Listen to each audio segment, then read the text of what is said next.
I want to thank the witnesses for being here today. This is an area that actually has a lot of bipartisan support. And when you are helping us think through solutions, I want you to try and help us think through what would be bipartisan solutions. So let me give you an example. Senator Whitehouse, I know, has already asked some questions about plastics. You may have seen he and I have been putting forward legislation that's been very strongly supported.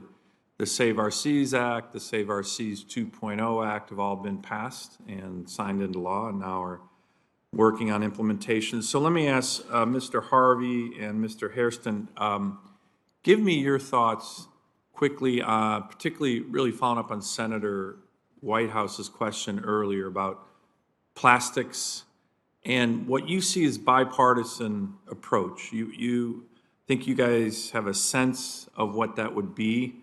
I'm not looking for like big top-down mandates and taxes, but there are other things that I think can achieve a lot of broad-based support here on an issue that in many ways is a uniting issue. The oceans cleanup, oceans plastic issue certainly is one here in the Senate. But do you have any thoughts on those in terms of plastics in particular? Maybe Ms. Hairston, we'll start with you. Yes, thanks, Senator, for the question. Spoke to it a little earlier.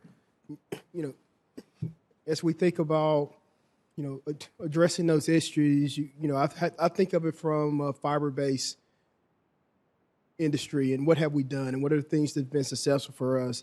And, we believe, one, honestly, that the producers have a responsibility. And over our 3 decades, we've been focusing on infrastructure investments to help drive that piece.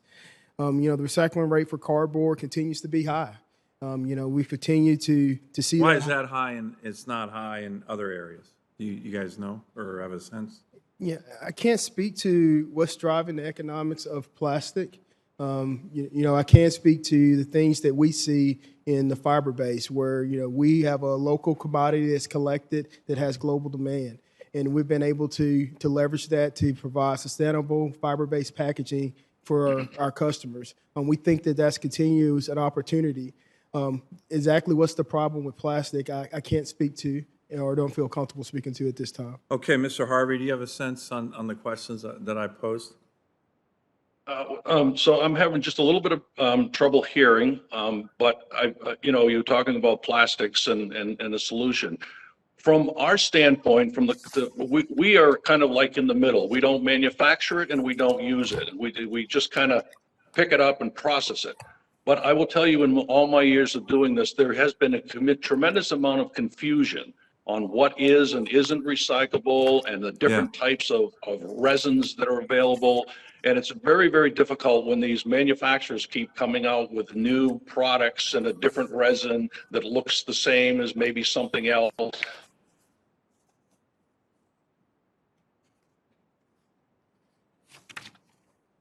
Sorted out, and our opticals can't either.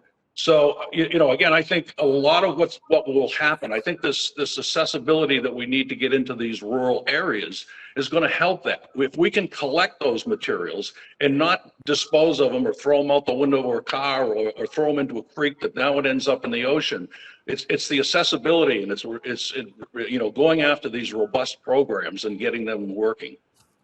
Great. Let me ask a follow-on question, and Ms. Murray, maybe you can lead off on it, and it relates to what Mr. Harvey just mentioned, and then anyone else wants to jump in.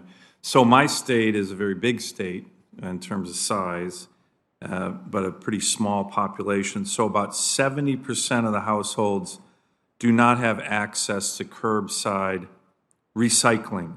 So how do you bring recycling infrastructure to many parts of the country that don't have it, particularly big rural spread out parts with more limited or spread out populations? And then related, I think it's related, does the answer to that question also have something to do with to what degree you want the emphasis, you think the emphasis should be on local government initiatives versus kind of big fed, top down. You know, in Alaska, we often say, hey, one size does not fit all. Federal government comes up with some plan, and we're usually the state that it doesn't work in. So that's a secondary question, but I think it's related to the first question.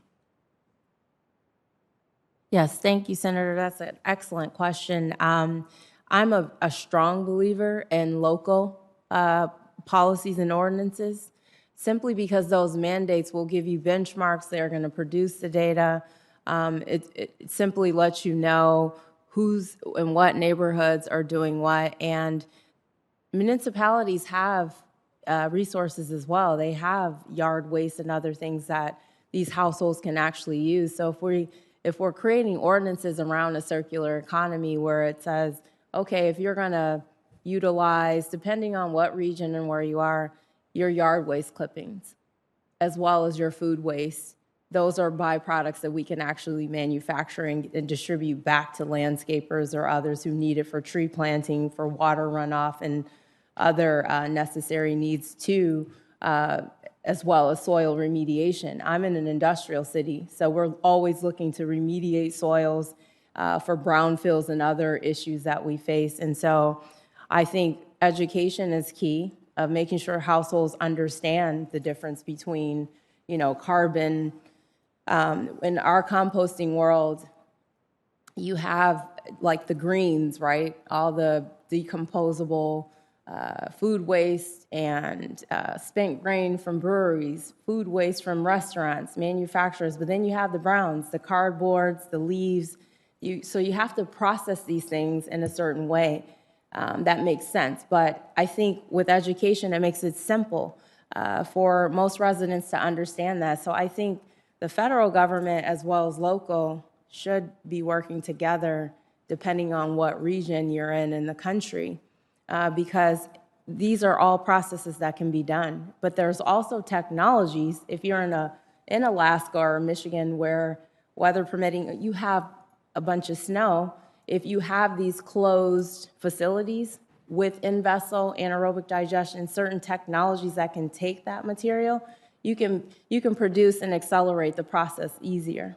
But we really don't have these facilities set up around the country as much as we should. And I think that investment in infrastructure is going to be huge to accelerate that. I mean, that's really what we need to be able to do, is to sort and separate that waste stream so we know what the value is, but we're also not just MRFs, but there has to be composting facilities as well as recycling facilities. And I think that that's something that we're sleeping on. A lot of people talk about transfer stations, but they're not looking at actually taking certain technologies that exist in Denmark and Germany and other places around the world that can replace the landfill. It's happening. So I hope that I answered your question, because education is the key in households, but also mandates and ordinances with the local government are going to be key. I mean, I've seen Detroit slow walk this thing for years, for the last decade, and then last year, the education and the investment in education and having the people understand what these processes are has accelerated the process, especially with K through 12 schools and universities taking that home to those households as well. Thank you. Thank you, Mr. Chairman.